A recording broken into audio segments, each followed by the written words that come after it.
राम राम जी, मेरे चैनल पे आपका स्वागत है। आज की वीडियो में मैं आपको सिखाऊंगी पैंट प्लाजो की कटिंग करना बने हुए प्लाजो से ही मेजरमेंट लेके। तो बने हुए प्लाजो से मेजरमेंट लेने का भी तरीका मैं आपको आसान सा बताऊंगी। कई मेरी बहनें गलती करती है मेजरमेंट लेने में भी, और उसी मेजरमेंट को फिर हम कटिंग कर लेते हैं, तो उसमें बनाने वाले प्लाजो में भी गलती हो जाती है। तो आपके साथ ये गलती ना हो तो कैसे प्लाजो का मेजरमेंट लेंगे और कैसे इसकी हम कटिंग करेंगे, तो चलिए सीखते हैं। तो ये देखिए, ये मेरे पास बना हुआ प्लाजो है कि कस्टमर बना हुआ प्लाजो ही दे गया था कि सेम यही साइज मेरा बनाना है। तो ये, और ये मेरे पास प्लाजो कटिंग करने के लिए 2 मीटर कपड़ा है। तो 2 मीटर कपड़े में ही हम प्लाजो पैंट की कटिंग करेंगे। तो सबसे पहले हम पैंट का मेजरमेंट लेंगे। ये मेजरमेंट कैसे लेना है ये आपको बिल्कुल ध्यान से देखना है। सबसे पहले हम पैंट को इस तरह से खोल लेंगे। खोलने के बाद यहाँ से ये साइड से जो हैवी होता है साइज हमारा इस तरफ, तो यहीं से हमें लंबाई का निशान लेना है। कई मेरी बहन क्या करती है, यहाँ से सेंटर से लेंगी और इस तरह से माप लेंगी। तो यहाँ से मेजरमेंट लेने से हमारे आधा 1 इंच का फर्क आ जाता है पैंट में। तो आपको मेजरमेंट यहीं से लेना है, इस तरह से रख के। तो इसकी लंबाई है जो पैंट की, वो 36 इंच है। तो इसमें मैं 36 इंच तैयार रखूंगी। इसके बाद हम लेंगे आसन का मेजरमेंट। तो ये देखिए, आपको एक चीज और मैं इसमें बता देती हूँ। बैक और जो फ्रंट है वो सेम है इसमें। हमें इसको देखते हुए ये नहीं रखना, हम जैसे कटिंग करते हैं सिर्फ वैसे ही हमें इसकी कटिंग करनी है। इसका मेजरमेंट ले लेंगे यहाँ से इस तरह से मिलाते हुए, और ऐसे। इसका आसन कितना है, ये है 15 इंच।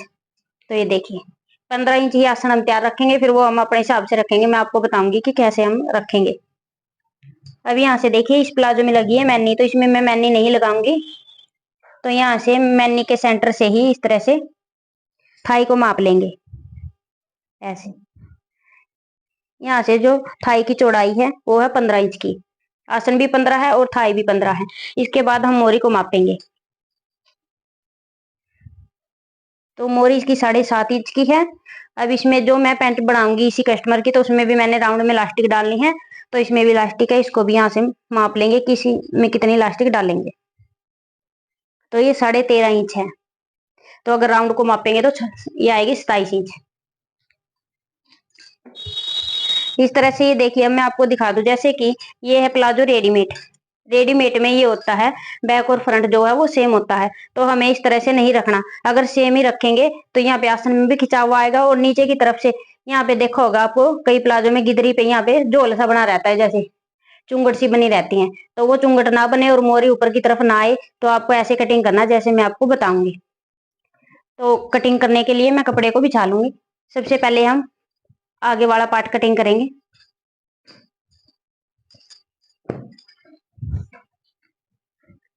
तो ये देखिए, कपड़े को उल्टा करके बिछा लेंगे 2 लेयर में। अगर मैं इसका प्लाजो बनाती तो मैं दोनों पार्ट को एक ही साथ कटिंग कर लेती। तो ये मैंने बनानी है प्लाजो पैंट, तो बैक और फ्रंट को अलग अलग कटिंग करेंगे।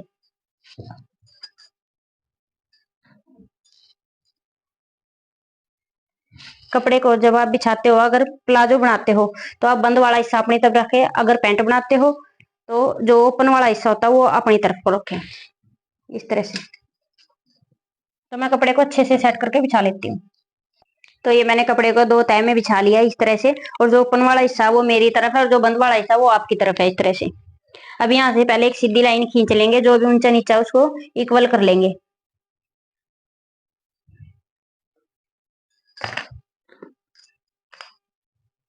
इस तरह से ये मैंने निशान लगा लिया है। अब यहाँ से ही हम जितनी मोरी फोल्ड करनी है उसका निशान लगा लेंगे। तो मैं 3 इंच रखूंगी, और इसको भी यहाँ से सीधी कर लेंगे लाइन को।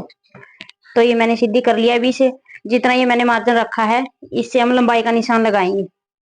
तो इसमें लंबाई मैंने रखनी है 36 इंच। तो यहाँ पे एक 36 इंच का निशान लगा लेंगे, इस तरह से। सेम यही निशान इस तरफ भी लगा लेंगे। अब यहाँ से भी इसको सीधा कर देंगे। सीधा करने के बाद तो इसमें राउंड में इलास्टिक डालनी है ऊपर की तरफ। मैं 2.25 इंच पे निशान लगा लूंगी। अगर आप 1.5 इंच की इलास्टिक डालोगे तो 2.5 इंच रखना ऊपर की तरफ। मैं इसमें 1 इंच की इलास्टिक डालूंगी, तो इसलिए मैंने 2.25 इंच रखा है।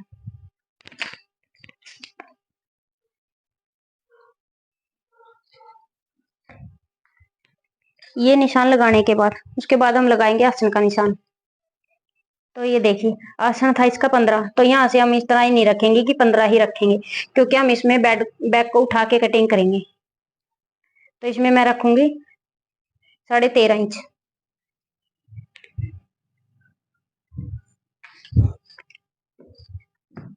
अब इसको भी इस तरह से मिला लेंगे। ऐसे मिलाने के बाद इसी निशान पे रखेंगे हम थाई। तो ये देखिए थाई थी 15, तो यहाँ पे पहले एक निशान लगाएंगे 15 इंच पे, फिर हम 2 इंच अंदर की तरफ निशान लगाएंगे। अब यहाँ से इसको देखेंगे कि कितना, ये 13 इंच आया है, तो ऊपर की तरफ कमर का निशान लगा लेंगे हम 13.5 इंच पे ऐसे। अब इसको भी इस तरह से मिला देंगे। तो ये देखिए ये मैंने मिला दिया है। मिलाने के बाद यहाँ से हम क्रोच बनाएंगे, तो जितना ये है 2 इंच, तो इस तरह से ही 2 इंच पे निशान लगाएंगे और इसमें इस तरह से शेप दे देंगे। अगर आप ऐसे शेप दोगे तो एकदम ही ओके प्लाजो बनेगा। अगर आपने यहाँ से इस तरह से राउंड दे दी तो प्लाजो में खिंचाव आएगा और यहाँ से जल्दी सी पड़ जाएगा, तो आपको इस तरह से नहीं करना है। अब यहाँ पे लगा लेंगे हम सेंटर का निशान इस तरह से। ये इस तरह से निशान लगाने के बाद इसको भी माप लेंगे। यहाँ से ये कितना आया, ये है 7.5 इंच, तो सेम मोरी का निशान लगाएंगे यहाँ पे 7.5 इंच पे।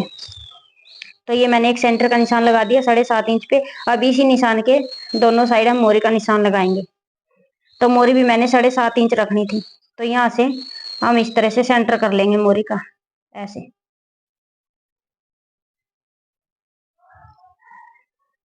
आधा निशान इस तरफ लगा लेंगे और आधा ही निशान ऐसे इस तरफ लगा लेंगे, और यहाँ से फिर इसको हम टोटल माप के देख लेंगे ऐसे। तो ये मैंने मोरी का भी निशान लगा लिया है। यहाँ से इसको हल्का इस तरह से तिरछा करेंगे और इस वाली को सीधी कर लेंगे लाइन को ऐसे। ये करने के बाद इसको जो गिदरी वाली निशान लगाना है, इसको हम क्रोच एरिया से इस तरह से मिला देंगे। ऐसे मिलाने के बाद फट्टी को इस तरह से पलट लेंगे और इस वाला निशान भी लगा लेंगे ऐसे। तो ये मैंने निशान लगा लिए हैं। यहाँ से हम हल्की सी शेप देंगे, तो इस तरह से रखेंगे फट्टी को, 1/2 इंच की शेप देंगे ताकि पैंट की जो शेप है वो अच्छी आए। तो ये देखिए ये मैंने पैंट के निशान लगा लिए फ्रंट पार्ट के। अब मैं इसकी कटिंग कर लूंगी, और बैक पार्ट कैसे कटिंग करेंगे तो ये आप जरूर देखें।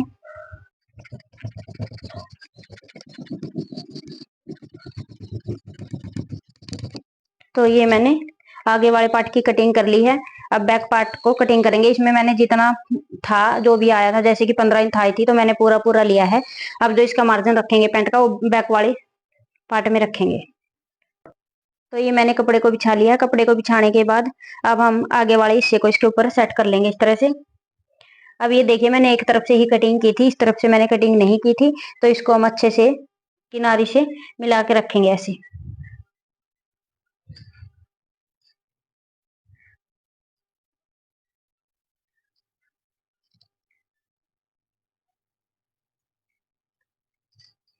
ऐसे मिलाने के बाद अब इसमें लगाएंगे हम निशान। यहाँ से हम इसको 2.25 इंच ऊपर की तरफ उठाएंगे ऐसे। ऐसे उठाने के बाद इसको यहाँ तक हम सीधी कर लेंगे पहले लाइन को इस तरह से। अब जो ये मैंने क्रोच का निशान लगाया है, इससे हम एक लाइन सीधी खींचेंगे इस तरह से। इस तरह से सीधी खींचने के बाद अब यहाँ से हम बैक क्रोच की शेप देंगे। तो यहाँ पे आप अपने हिसाब से ले सकते हो, 1.5 इंच लेना, 2 इंच 2.5 इंच मार्जिन रखना है ये। तो यहाँ पे भी मैं 2 इंच पे निशान लगाऊंगी और इस तरह से भी मैं 2 इंच पे ही लगाऊंगी। अब इसकी भी यहाँ पे ऐसे ही शेप दे देंगे। ये आप देख सकते हो मैंने ज्यादा राउंड शेप नहीं दी है। अब नीचे की तरफ हम मोरी का निशान लगाएंगे इस तरह से ही। पहले इसको सीधा कर लेंगे। सीधा करने के बाद यहाँ पे मैं रखूंगी 2.25 इंच। 2 इंच में 2 सूत कम इस तरह से। अब इसको भी इस तरह से मिला देंगे। अब सेम इसको ऐसे ही मिलाएंगे।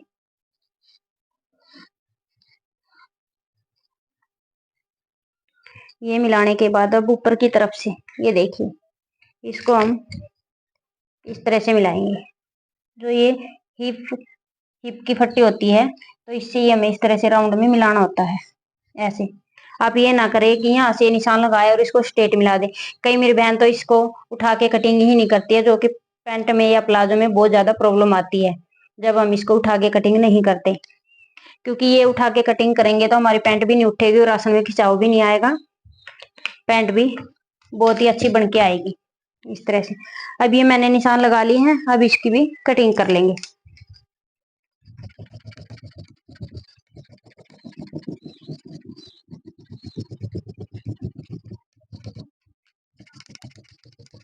इस तरह से ये मैंने कटिंग कर लिया है। कटिंग करने के बाद यहाँ पे कट लगा लेंगे। और ये मैंने इस तरफ से नहीं कटिंग किया, इसको भी काट लेंगे इस तरह से। अब यहाँ पे लगा लेंगे कट, ताकि जब हम इसकी मोरी को फोल्ड करेंगे तो आसानी होगी, पता रहेगा कि यहाँ तक मोरी फोल्ड करनी है।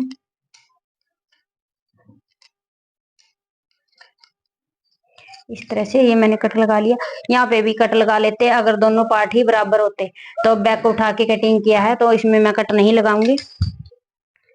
तो ये मैंने आपको पैंट की कटिंग दिखा दी। अब इसकी सिलाई कैसे करनी है वो भी आप सीख ले। कि एक मेरी बहन के मैसेज आया था कि आप पैंट की सिलाई दिखाना कि कैसे की जाती है, तो इसलिए मैं आपको इसकी पैंट की भी सिलाई आपको करना बताऊंगी। कि सबसे पहले मैं इस पे ओवरलॉक कर लेती हूँ, उसके बाद मैं आपको सिलाई करना बताऊंगी।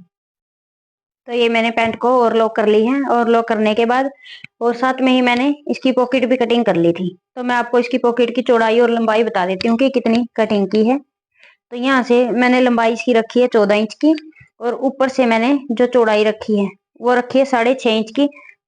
नीचे से मैंने रखी है 7.5 इंच की। तो इस तरह से ये मैंने पॉकेट कटिंग की है। ये डबल में है ऐसे। अब हम इसकी करेंगे सिलाई। तो मैं आपको एक ही पैर इसका सिलाई करना बताऊंगी बिल्कुल आसानी से। इस तरह से ही आप दूसरे पैर को भी ऐसे ही सिलाई कर लें। तो ये देखिए, हम पहले एक पार्ट को उठाएंगे फ्रंट वाले, जैसे कि ये दो हैं, इनमें से मैं एक लूंगी। तो एक को मैं एक साइड कर दूंगी, और ऐसे ही इसमें से भी मैं ये एक वाला पार्ट ले लूंगी। ये एक मैं एक साइड कर दूंगी और एक ये ले लूंगी। अभी ये देखिए, मैं आपको यहाँ पे इसलिए समझा रही हूँ ताकि मशीन पे अच्छे से समझ में नहीं आता, तो मैं आपको एक बार समझा दूं। तो देखिए, सबसे पहले हम लगाएंगे फ्रंट वाले पार्ट में पॉकेट।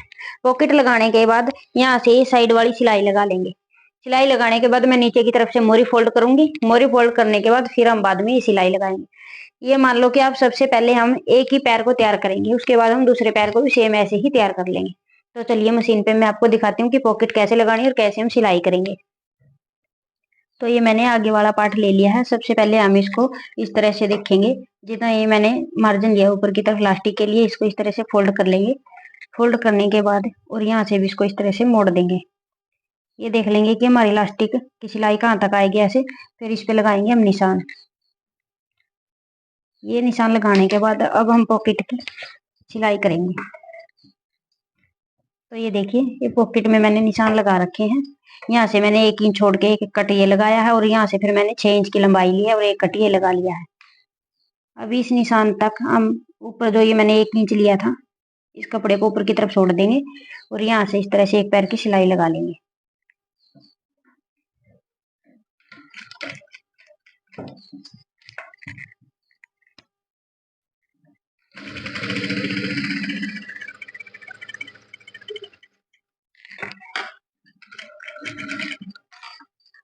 तो ये मैंने सिलाई लगा दी है। सिलाई लगाने के बाद ये कोने बने हैं नीचे भी और ऊपर की तरफ भी, यहाँ पे कट लगा लेंगे ताकि पॉकेट को हम आसानी से पलट सके। ये आपको ध्यान रखना है कि सिलाई ना कटे।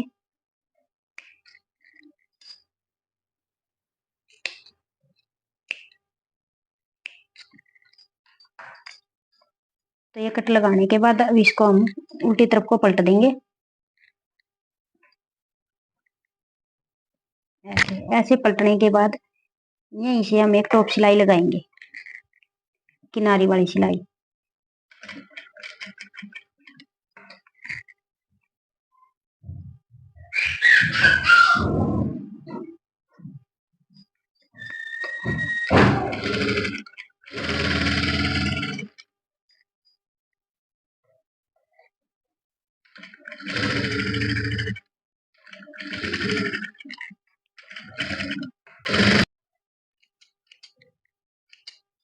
ये मैंने सिलाई लगा ली है। जो ये वाली सिलाई लगाएंगे तो यहाँ पे हमें बारीक चाल रखनी है। अब इसको इस तरह से पलटेंगे और पॉकेट की अंदर वाली सिलाई लगा लेंगे ऐसे। तो ये देखिए पॉकेट वाली सिलाई ऐसे लगाएंगे। अगर आपको और लॉक ही करनी है पॉकेट पे तो आप इस तरह से सिलाई लगा सकते हो। अगर आपको गुम करनी है तो फिर आपको ऐसे पकड़ते हुए पॉकेट को और यहाँ से स्टार्ट करके इस तरह से राउंड में सिलाई लगानी है।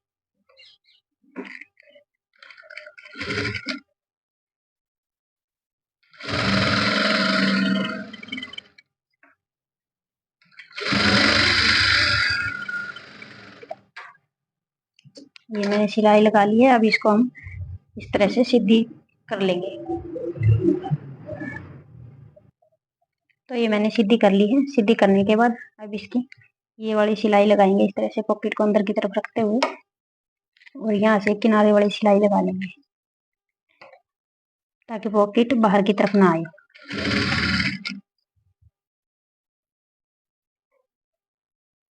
अब यहाँ से आपको इस जो नीचे वाला ये कपड़ा है पॉकेट का, इसका गैप इतना ही रखना है ताकि हमारा जो बैक पल्ला ज्वाइंट होगा वो आसानी से ज्वाइंट हो जाए।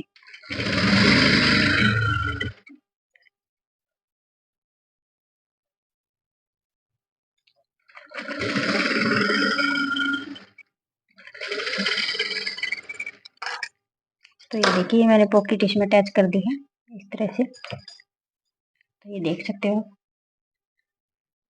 आप चाहो तो इस तरह से पॉकेट को रखते हुए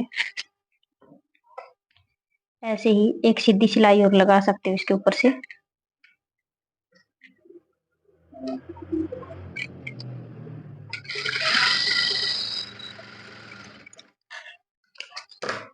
ऐसे।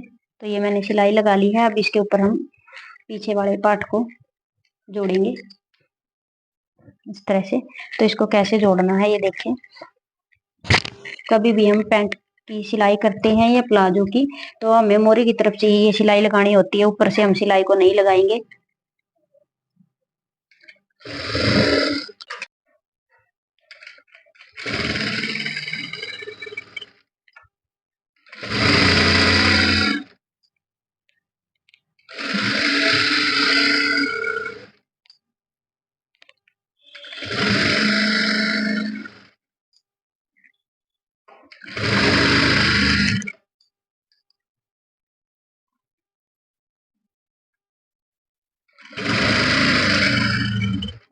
अब यहाँ से देखिए पॉकेट के पास आने के बाद इसको अच्छे से इस तरह से मिला लें।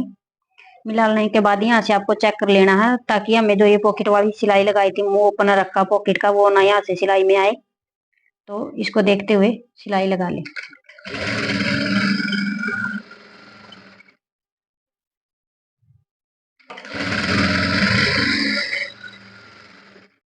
तो ये देखिए साइड वाली सिलाई लगाने के बाद पॉकेट हमारी कुछ इस तरह से नजर आएगी। अब यहाँ से पॉकेट के पास से ही किनारे वाली सिलाई एक और लगा देंगे इस तरह से।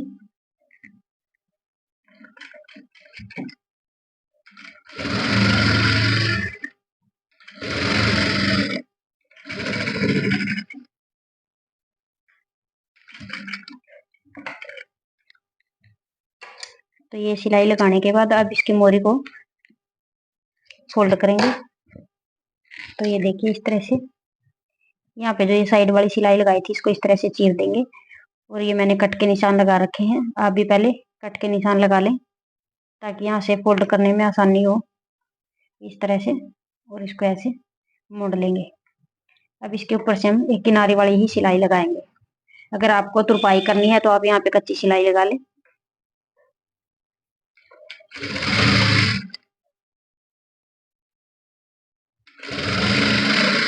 मोरी को आप फोल्ड करते तो ये ध्यान जरूर रखना कि यहाँ से सिलाई इससे सिलाई मिलके आनी चाहिए।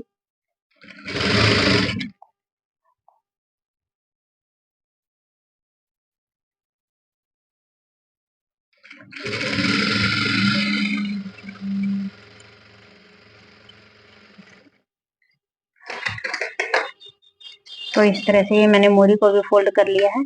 अब इसकी हम पहले फट्टी से निशान लगाएंगे ये गिदरी वाला, फिर इस पे सिलाई लगाएंगे। तो चलिए पहले इस पे निशान लगा लेते हैं। तो इस तरह से ये मैंने पैंट प्लाजो को सेट कर लिया अच्छे से। सेट करने के बाद अब यहाँ से पहले हम थाई का निशान लगाएंगे। ये देखिए, तो यहाँ पे थाई मैंने रखनी है 15 इंच की। तो इस तरह से ये मैंने 15 इंच पे निशान लगा दिया है।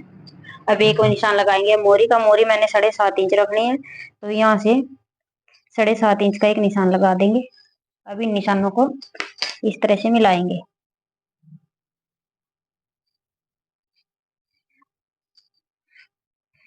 ऐसे मिलाने के बाद अब इसी निशान के ऊपर से हम एक सिलाई लगा देंगे इस पे।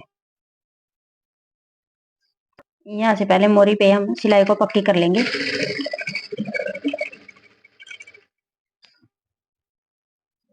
फिर सिलाई को इस तरह से इसी निशान के ऊपर से लगा देंगे।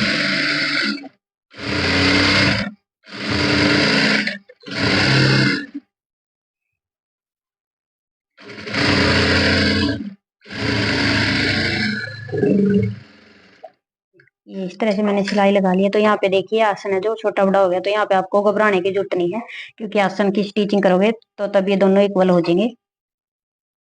अब ये मैं आपको इसकी लुक दिखाती हूँ कि एक पैर की कैसी आएगी। सेम ऐसे हम दूसरे पैर को भी तैयार करेंगे।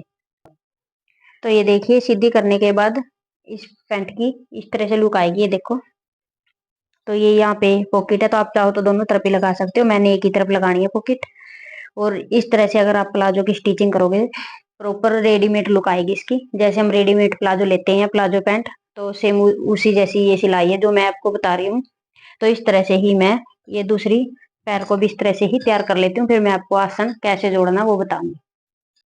देखिए, मैंने दूसरे पैर को भी इस तरह से तैयार कर लिया है। अब दोनों पैरों को तैयार करने के बाद अब इसके आसन की सिलाई लगाएंगे। तो आप यही सोच रही होगी कि अब आसन की सिलाई हम कैसे लगाएंगे, क्योंकि मेरी बहनें कई ऐसे करती हैं, जैसे आगे वाले पार्ट की इस तरह से ये आसन को स्टिच कर देती हैं और पीछे वाले को भी ऐसे ही, और फिर उसको साइड से ज्वाइंट करती हैं। तो मैं आसन की सिलाई इसमें ऐसे करूंगी। ये देखिए, इस तरह से यहाँ पे सिलाई भी आपको मिलाने की जरूरत नहीं है, ये आप अपने आप ही यहाँ पे मिल जाएगी। आपको सिर्फ क्या करना है, यहाँ से बैक वाले के साथ बैक वाले को मिला के और फ्रंट को मिला के, और यहाँ से एक पैर की सिलाई लगा देनी है पूरे राउंड में। तो चलिए, ये सिलाई मशीन पे मैं आपको दिखाऊंगी कि कैसे लगाऊंगी। तो इस तरह से ये देखिए, ये मैंने दो इस तरह से पार्ट ले लिए हैं। आप कोई भी पार्ट ले सकते हो, या आप बैक ले लो या फ्रंट। आपको सिर्फ सीधी सिलाई इस तरह से ही लगानी है इस पे।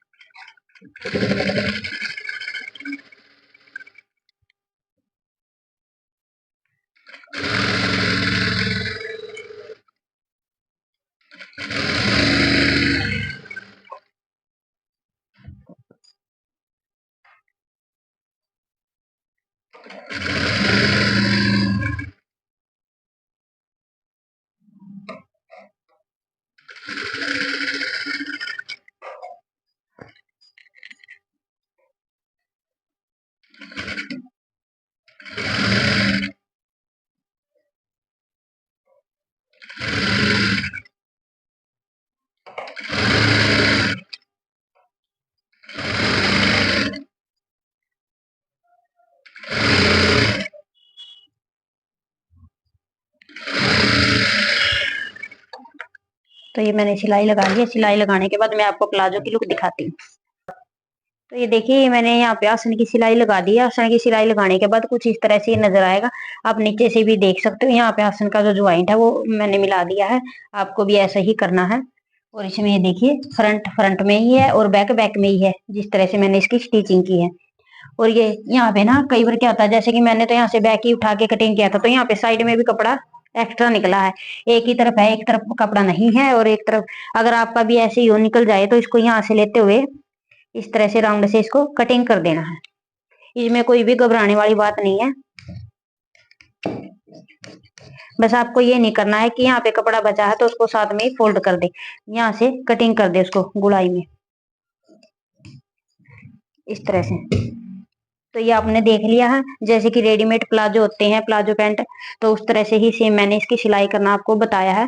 अब मैं इसमें लास्टिक डाल लेती हूँ। लास्टिक की वीडियो तो मैंने पहले भी अपलोड करके है, और मैं एक स्पेशल ही वीडियो अपलोड कर दूंगी लास्टिक कैसे डाली जाती है। तो अगर मैं लास्टिक भी डालना आपको बताऊंगी तो वीडियो ज्यादा लंबी होगी, तो मैं लास्टिक को डाल लेती हूँ। तो ये मैंने लास्टिक डाली है। देखिए, लास्टिक डालने के बाद कुछ इस तरह से पैंट प्लाजो की लुक आएगी। तो मैं आपको एक चीज और दिखाना चाहूंगी। पहले मैं आपको जिससे मैंने प्लाजो से नाप लिया था उसी को दिखा देती हूँ। तो ये देखिए, अगर हम इसको इस तरह से देखेंगे, ये है रेडीमेड प्लाजो। तो हम इसको इस तरह से रखेंगे, तो इसमें कहीं भी एक्स्ट्रा नहीं है बैक में, तो ये सेम ही है बैक भी और फ्रंट भी इस तरह से ही।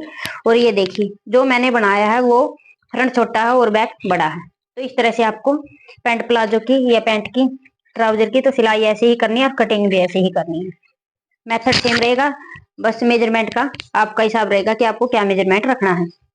तो उसके बाद यहाँ से हम लंबाई को नापेंगे।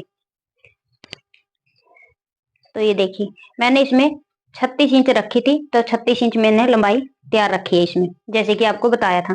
यहाँ से आसन देखिए मैंने 13.5 इंच लिया था फ्रंट का आसन, जैसे कि मैंने जो इस प्लाजो का नापा था उसका 15 इंच आया था, तो फ्रंट से मैंने लिया था 13.5 इंच। तो अभी इनको दोनों को इस तरह से मिलाएंगे हम, बैक को भी और फ्रंट को भी, और फिर यहाँ से मापेंगे। तो ये देखिए इस तरह से, तो इसका 15 इंच में सिर्फ 2 सूत ऊपर है, कोई ज्यादा इसमें फर्क नहीं है, वरना तो सेम ही है इसका आसन। तो इस तरह से हमें प्लाजो में चेंज करना होता है, क्योंकि कस्टमर को सिर्फ ये चाहिए है कि सेम ऐसा ही मैंने प्लाजो बना के दो, तो हम जो चेंज करेंगे कस्टमर उससे भी ज्यादा खुश होगा, क्योंकि हम अपनी तरफ से उसमें क्वालिटी देंगे और अच्छा, जो कमी रेडीमेड में है वो कमी हमारे प्लाजो पैंट में नहीं आएगी। तो इस तरह से आपको खुद ही चेंज कर लेना है। अगर किसी का भी आप सिल रहे हो तो प्लाजो पैंट का जिसका नाप लोगे उसको अच्छे से चेक कर लें और फिर आप बनाएं। तो ये देख सकते हो आप, मैंने इस तरह से आपको कटिंग और सिलाई करना बता दिया है। अगर आपको ये मेरी वीडियो अच्छी लगे, वीडियो को लाइक शेयर जरूर करें, साथ में बेल आइकन को भी दबा लें ताकि मेरी आने वाली वीडियो सबसे पहले आपके पास पहुंच जाए। आज की वीडियो में इतना ही, मिलते हैं नए टॉपिक के साथ। Thanks for watching.